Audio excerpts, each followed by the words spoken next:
Hi, everyone. I'm Leanne Palmerston from Hamilton Family Doulas. Welcome back to Birth and Baby Talk. And this week we're talking with the lovely Meghan from Family Doulas of Ottawa. Hi, Hi Meghan. guys. Oh, So today we're talking about fourth trimester expectations. yes. So yeah, I'll just jump right in. It is one of my favorite things to talk about with new clients because I mean, it's exactly what the title is. There's all these expectations around the fourth trimester, and we define the fourth trimester as the first 3 months of life. So 0 to 3 months in the baby's life. So 3 months after birth. So we all know that pregnancy has 3 trimesters, like 1, 2, and 3. And then we talk about the fourth trimester mainly because I think people think like the babies are born and then everything should go really smoothly, which includes sleep and feeding, the birthing person's like physical recovery, all of that kind of stuff. So we just kind of really want to map out what those 3 months really look like. So I'll start with baby. And generally, what is it like for a baby in the womb? So we're talking it's warm and cozy. It's really kind of dimmed lighting, like nothing too harsh. There's lots of swooshing noises, just like your body like pumping a lot of blood. So there's a lot of muted, kind of muffled noises. Babies can hear people outside the womb at a certain point, mainly mommy, like mom and dad, or, your parents.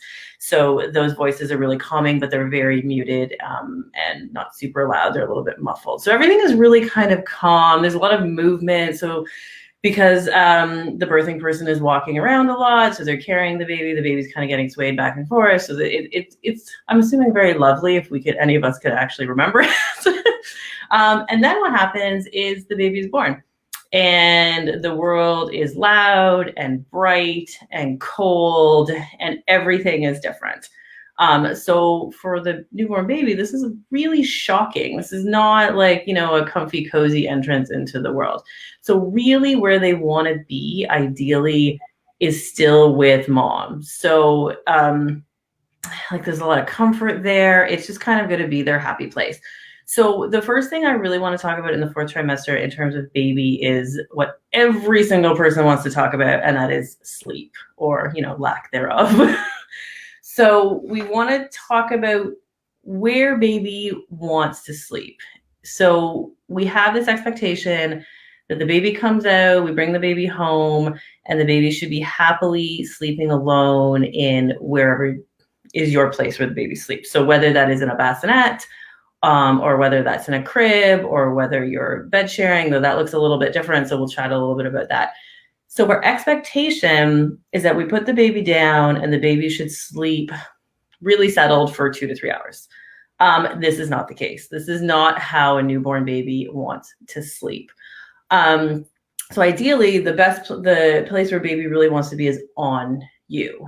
So the baby wants to be on mom, the baby wants to be on dad. Ideally, it's skin to skin. That's where they're the happiest. They feel warm and safe, and they can hear a lot of the things that they heard before, which is really comforting and lovely and helps to settle them really well.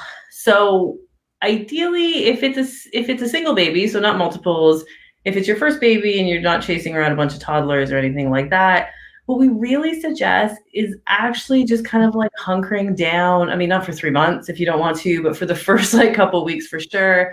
Like, get on the couch with your baby, watch some movies, watch your favorite shows, do whatever you want to do to kind of relax and have baby sleep on you.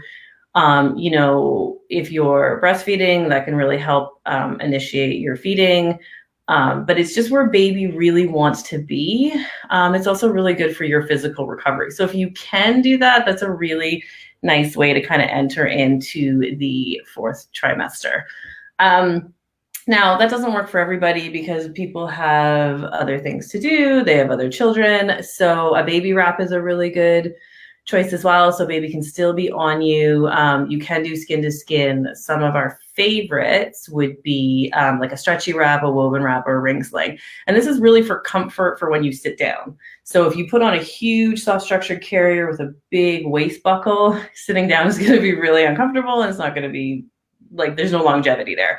Yeah. So if you put the baby in a wrap, I especially suggest this like middle of the night kind of stuff, because if it's the middle of the night, like let's say you fed baby and then even pass baby off to your partner can put the baby in a wrap, and then at least if they're sitting back kind of watching TV and they kind of doze off a little bit, it's still safe, right? You don't want to do that unless like the baby is secure. So that's a really good option as well.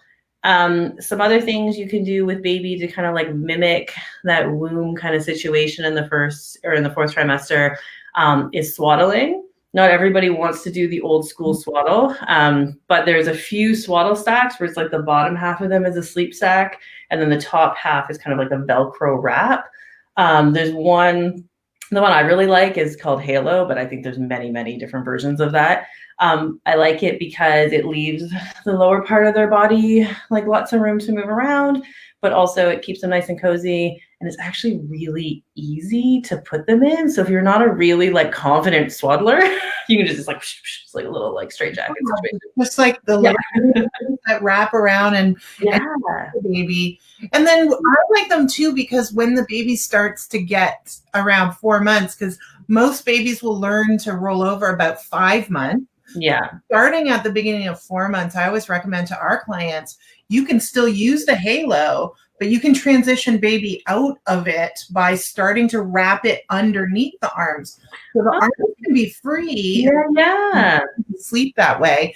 But those wings can still be providing that sort of that tightness that they like, that they like around their torso. Yeah, and it's because babies will often like they don't really understand that they're apart from the birthing person at this point. Yeah. They don't really understand that their arms and legs are their own. So that's why they're always like, every baby is like always startling themselves awake. But if they're swaddled, they'll kind of jerk around, but then they'll stay asleep. So that's always a good choice.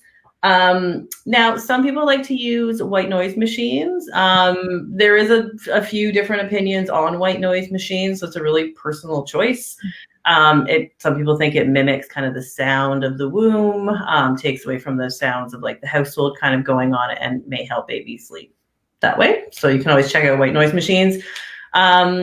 Like a smaller little area is better for newborn babies. So like a bassinet, you can do bed sharing if you do it safely, which gives a bit of a cozier feel, mostly because you're with your parents in bed. But putting a newborn baby in a really big crib tends to kind of stress them out a little bit. It's too big of space, it's too much room, it's not cozy enough for them. So bassinets are always a really good choice. So it's kind of like the practical parts of baby sleeping.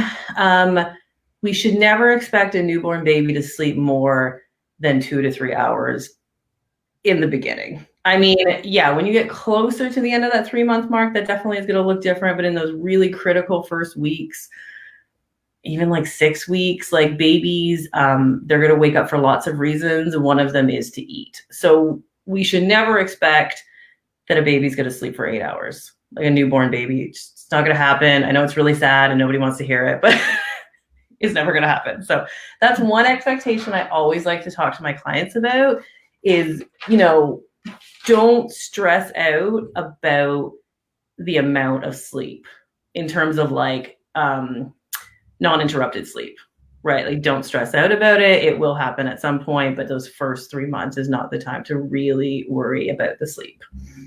So we talked about feeding. So babies will wake up for lots of reasons. One of them is to feed, whether that's breastfeeding or bottle feeding or some sort of combination of both. 2 to 3 hours is usually the norm, especially in those early weeks. We want to make sure babies are gaining weight. We want to make sure they're pooing adequately and everything's been moving through good. So the babies will always wake up. I mean, some babies in special cases, you have to wake them up at certain times to feed them, but like full-term healthy, like no problem babies, they will just wake up on their own. So you shouldn't expect a huge length of time of uninterrupted sleep. Yeah. And also that may change a little bit. So when there's like growth spurts or milestones or anything like that, like especially when babies are learning new things, like we talked about rolling over, but it can even be like grasping their hands. There's just like new things going on in their body that they're learning, and that will wake them up too. I'm pretty sure that like every third day or something, there's like a tiny, when you have a client who says, oh, my baby was fussy like all afternoon. Well, maybe they're they learned how to see the color red or something. Yeah. Like they're just learning these new, so they're just kind of learning these new, it's a really big, wide, exciting world. Yeah. Right. So they're learning all these new things. So growth spurts, milestones, that kind of thing. I think the biggest thing when we talk about newborn babies is that you cannot spoil those babies. Right there, you cannot hold a newborn baby too much. You cannot give them enough love or attention or cuddles or any of that kind of thing.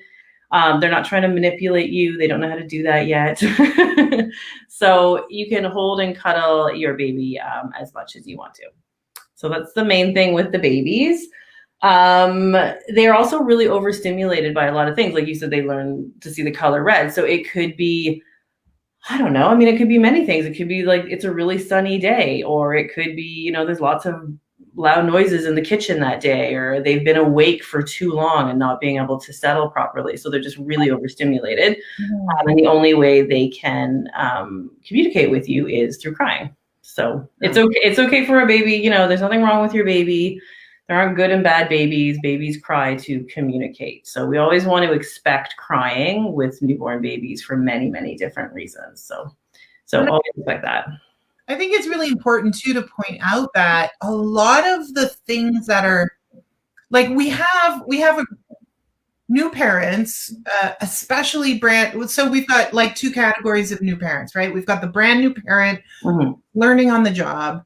And then we have the parent who is experienced, but now also has other people to take care of as well at the same time. And both of those parents are kind of desperate to have anything to be able to like put the baby down, but semi-supervised, like mom needs to make herself lunch. There's no one else there to take the baby in arms. So mom's like, well, maybe if I put baby on this lovely, beautifully designed like play mat that has like all kinds of arches and dangly things, noise and twinkle and flicker in the light.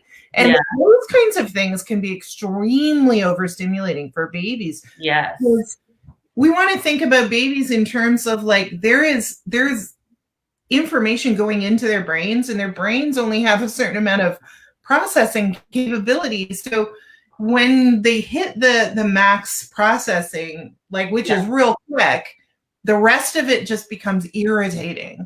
So and you kind of have to hit that sweet spot too. Like if you've ever put a baby on one of those play mats, you're like, oh, right on, the baby's really excited, and they're like, looking and flailing and kicking. And then there's a real sweet spot where you realize that it's becoming all too much. Yeah. And they're like about to hit that threshold, and you want to get them before they hit that threshold, because then it may take a little while to calm them down.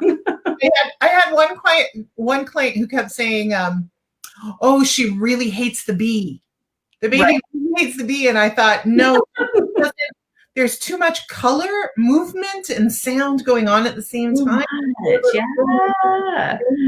Fizzing out a little bit. So I realize, like, I get that parents are really kind of desperate to like, the equivalent of plunking the baby in front of the TV and let them be supervised by something else for a while. I get that, but in those first 3 months, it can be way too much for a little one to have those sorts of inputs. Absolutely. Yeah. And we see that a lot in these really crazy toys that people get. And I agree with you.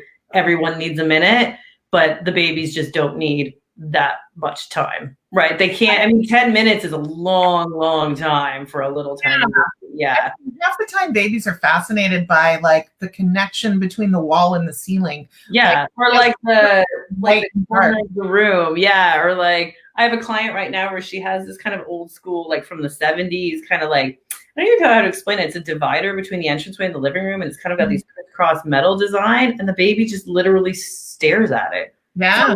But then all of a sudden gets really super stressed. Like if they've stared at it too long, it's too much. So that's a lot of information too, right? Yeah. So I think it's just important to remember that the babies want to be with the parents or with a caregiver. They want to be cuddled, warm, snuggled. They don't want to be anywhere alone for any long period of time, right? And that's really, really normal. Like when people say, my baby, she just wants to sleep on me all the time. Yeah, And I know that's really hard, and it will pass, because it can be exhausting. Because the whole thing is that, yeah, if the baby's sleeping on you, that's great. And that's absolutely 100% okay 24 hours a day for the baby, but not for the parents, because somebody has to sleep, somebody has to eat, somebody has to, have their mental health taken care of. Like it's a lot. So that's for the babies. We'll switch over to parents. And so the first part of this is, I'm going to talk about birthing parents. So everybody goes through a fourth trimester, even if you have adopted a baby or you are using a surrogate, which doesn't have a physiological aspect to it. But for people who have actually birthed children, it's really extremely transformative on a physical level. So if you really think about what you did, you grew a human being, you grew another organ, like you grew a placenta, like that is, your organs moved around, like these are huge things that have happened to your body. So 3 months is actually not a lot of time for your body to figure that out. And it hasn't after 3 months, really. I mean, it takes a long time, but you have to be really, really gentle with yourself physically because of all those changes that have happened. And also from like an emotional point of view, you became solely responsible for a human being in like the blink of an eye. So for at least 18 years, you are solely responsible for everything that happens to this person emotionally, medically. So that's a lot to take in. It's a lot to handle. And it can be like a little bit of a bumpy ride for some people, to say the least. And so whether you've had a vaginal delivery or a cesarean, it is physiologically hard to heal. A C-section is surgery, so you have to recover from surgery. A vaginal delivery can go a few different ways, but there's always some healing that happens. So you have to be really, really gentle with yourself, and really kind to yourself as well. Hopefully there's some help in the house. So if you can just cuddle in with your baby for those first at least couple weeks, hopefully you have a partner, maybe you hired a doula, maybe you have a grandparent, like some grandma and grandpas or some friends or somebody come and help you. Even do things like, and we're not talking about taking care of the baby, because baby should be with mom and dad, right? As a baby, that's where baby wants to be. But, get these people to, make you food, run your errands, clean your house, like all that kind of stuff, like help with that. And like, yes, hold the baby when you want to have a shower or need a break, but have that kind of exterior help so that you can let your body heal. And it can be really difficult. Like I've had lots of clients who have said to me that they still feel like their body is a little bit broken after they've birthed a baby. And not to say that in like a negative way, like the baby broke you, but you did this really amazing thing and now your body has to heal from it. And it's okay even after like month 3 to be like, you are still processing not only emotionally what happened to you, but physically what happened to you. Everything is very different down there, as we know from, you guys were talking about pelvic floor therapy a couple weeks ago. Like physically things have changed, right? So around, they get stretched and they need time to slowly knit back together. I mean, the uterus itself goes from like a little pear to a watermelon, and then has like a dinner plate size wound on the inside of it as it comes back down and contracts into that small. And it takes them like 6 weeks for that to fully heal up. That part of it. Yeah, that's why your caregiver always gives you that 6-week magic number. Like 6 weeks is kind of like go time for a lot of things, but it's okay to feel like you can't do those things. Like it's okay to feel like you're not quite ready to you're not physically the same person you were before you gave birth. Mm-hmm. So that I always like to talk to my clients about, that it's okay to just be gentle with yourself. You don't have to rush things. It's not a race. Everything can be taken just like a little bit in stride, which is really important. Yeah.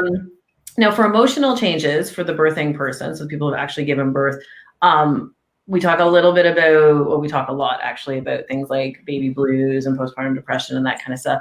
So a lot of this is physiological. Like there are like serious amounts of hormones, like flooding through your body, and your progesterone level like plummets in order to produce milk, and like everything is kind of like all out of whack.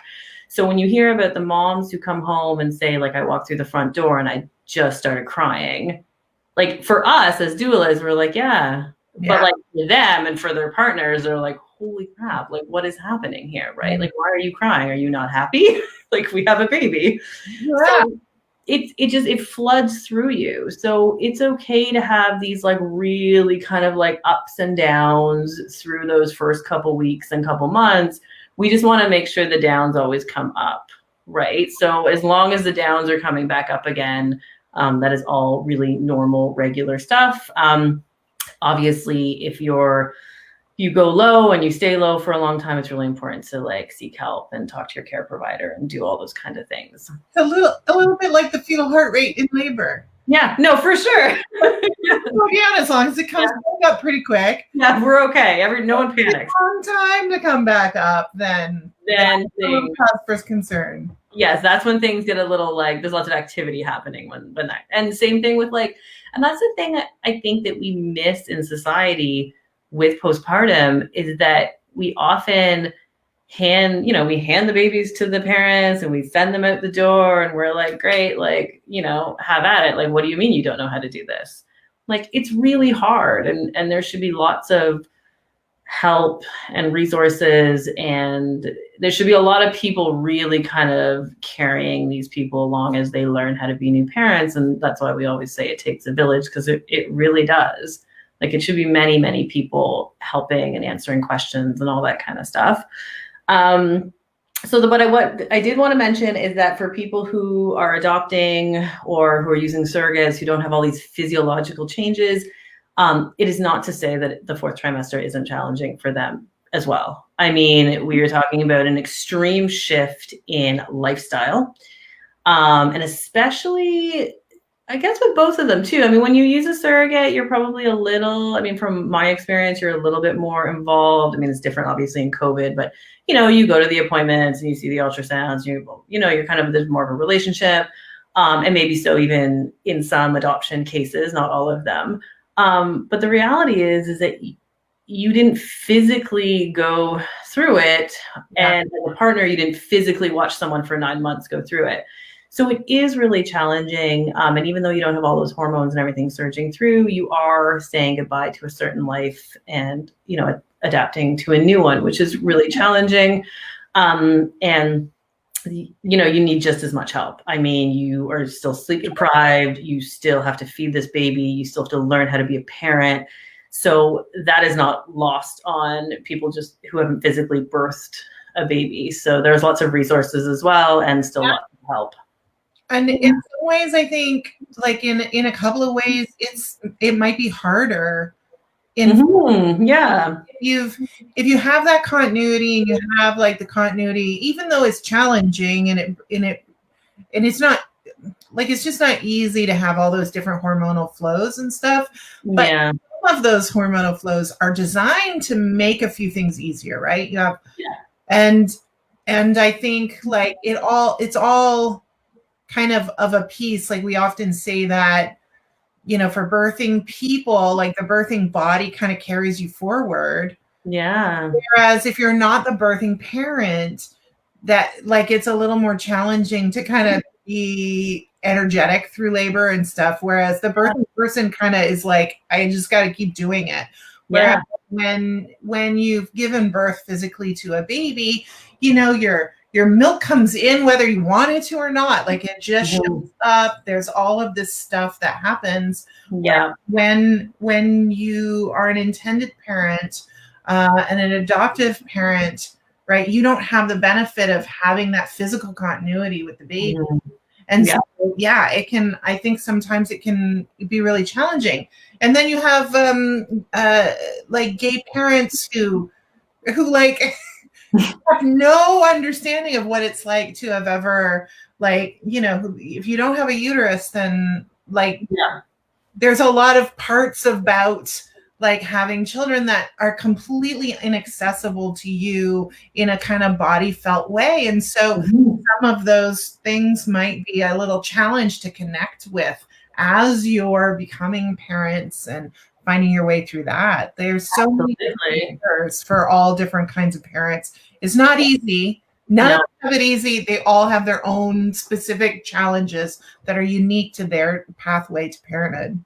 Absolutely. Yeah. And I mean, you said it really well. It's not easy. Like it is. And no one should ever maintain that it is. I mean, any parent will tell you it is challenging. And I feel like the 4th trimester is not a freebie, but like that is the time. That is the time to hunker down, chill out, like be kind to yourself. You don't have to do a million things. You don't have to learn a million things.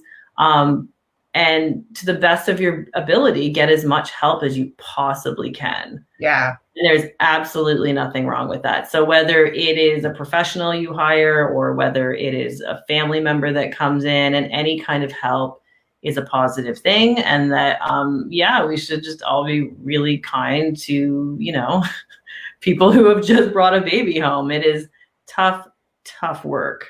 Absolutely. Yeah. And I mean, I realized that we just talked about bringing like a single baby home, and we will have to have a whole other show for multiples because it looks very, very different. Yeah. And then there are other challenges. I follow on Instagram a lady who just had twins. And sometimes when she shows like the reality of her life and like the tools that she uses to get through the day, I look at those as a doula and think, oh my God, you can't do that with a baby. But then I think, but when you have 2 babies and a toddler running around, yeah, you're like some of the rules just don't apply. Yeah, you're like, well, we don't. I mean, generally, like say molded sleeping, napping spots, little nest things. We don't like them just in case babies like roll over and put their faces into the sides. And it can be dangerous. Yeah, so we don't recommend their use for babies. But when you've got 2 babies and you're trying to feed them bottles at the same time, and you've got a toddler running around, what? Yeah. Sometimes just one on either side of you on the bed or the couch is not going to cut it, and you really need a little nest. So you can kind of prop them up a little, and in a different sense. So so definitely twins or higher order multiples. Oh yeah, provide a massive challenge, and that's its own subject. That's a whole other conversation. But because I realize that like nestling down and watching a movie with a single baby is one thing, but when you have 2, they eat at different times. Usually in the beginning, they need different things at different times. So we will talk about multiples again. Yeah, for sure. Yeah, for sure. Yeah. So just, everyone should just, be really kind to themselves during that 4th trimester. And just take it easy, really. Yeah. Yeah, take it so much easier because again, like I go back to like the Instagram, I follow so many moms on Instagram and former clients of ours and things. And what we see, I know we're all doing it, of course, too. Mm-hmm. It's especially these days in quarantine when we're all like, if you're not following a full quarantine, we're all kind of isolating a little bit from the social groups that we would normally have helping us, and even in the sense of just like another mom coming over and with her baby hanging out with you so that you guys can not be alone together. But so we're all going to social media to get our fix of that interaction that we're not getting right now. And it's really important for us to always remember that what we're seeing on social media is almost always not what reality looks like all the time. Like, we're seeing such beautiful women and their hair. It's all filtered and they can choose a filter and they're choosing their funniest moments or their happiest moments. They're not showing you when they cried for a half hour in the morning because they got up and the baby puked up all of that breast milk, and which is really sad on so many levels. Yeah, especially if breastfeeding's been a challenge. But then they get everything cleaned up and they take a picture of them, with the baby sleeping on their chest while they're sipping some tea, like. So you only get to see that moment where they've cured it. And it's so important for us to remember that. Remember that it's like the Sears portrait vision of motherhood is like. It's not the real story. So you didn't see the journey until that photo. Like, you didn't see the hours leading up to that photo, right? Exactly. Yeah, which is, and I mean, and that's the hard thing, is that like people are really going into like social media for that kind of connection during the pandemic. But it's also, I think it's really important to take it all with a grain of salt, because it is not real. I mean, it's real life in that moment, but it's not real life in a 24-hour period. Yeah. You don't want anyone to feel like they're not doing good enough, right? Yeah. Because there's nothing like, I find myself, even though I know I'm savvy about this stuff, I find myself going like, oh gosh, why does she doesn't wear much makeup, but she always looks well done. Like, I get that. And look at that person who's taking her kids, like she's taking her 3-year-old and the 2-month-old baby in the carrier on a beautiful hike, and look at them throwing, pebbles in the pond. And isn't that beautiful? I wish I could do that, but I can't drag my ass out of the house. And I feel like I look like shit, and I haven't been able to like shopping to find like appropriate boots for my toddler. Right. Yeah. And so you start to feel like you can't measure up, and maybe you're fucking up, and and mom guilt is a real thing that you continue to feel, but it's, that's a really like real feeling that moms have looking at other moms, right? Exactly. So I always try to remind myself they are struggling just as much as you are. They're just hiding it better. Yeah. And I mean, maybe they're not even hiding it better. That was probably the wrong term. They're giving you segments of their life. Yeah. The other thing too, and that maybe we can like post this somewhere, is there is a lot of virtual postpartum support. I know it's not the same, but in those, obviously you can get postpartum support at any time. I'm sure in Hamilton you have the similar organizations, and in Ottawa we have some really good organizations that if you did need a little bit of help, or you just wanted to connect with somebody, there's lots of like postpartum like virtual drop-ins you can still do, which is not the same as getting out of the house, but it's still something. Yeah, for sure.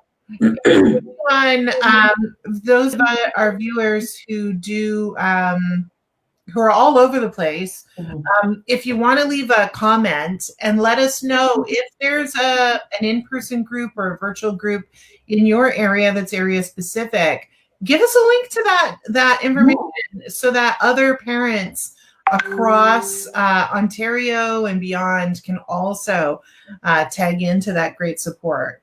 Yeah, absolutely.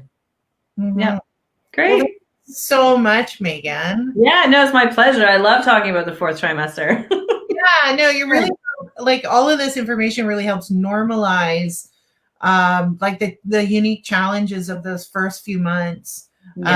Because it's a very much a transition time for babies and for parents, transitioning into becoming parents, and for babies transitioning into becoming humans. Yes, it's crazy to be human. So but a uniquely challenging one. So thanks so much. Yeah, you're welcome. Folks, next week, if you return, we're going to be talking about the Haka, which is our absolute favorite new tool. So don't cry over spilled milk. We're going to figure out how to collect the extra milk you may have while you're nursing, so you're not setting up extra sessions. Awesome. And if you want to catch some extra information every week based on what's going on in your area or things inspired by this show every week, please sign up for our newsletter. We're going to drop the link. I've got a link here if you want to like write it down, but I'm going to drop in the comments so you can come and sign up to the newsletter. We try to have a printable for you every week to help make your parenting journey better. And if you have any requests for future episodes, please also leave them in the comments because we want to serve your needs. And if you want to learn about something, we want to find that information and share it with you. Thanks again for joining us on Birth and Baby Talk, and we'll see you next week. Bye.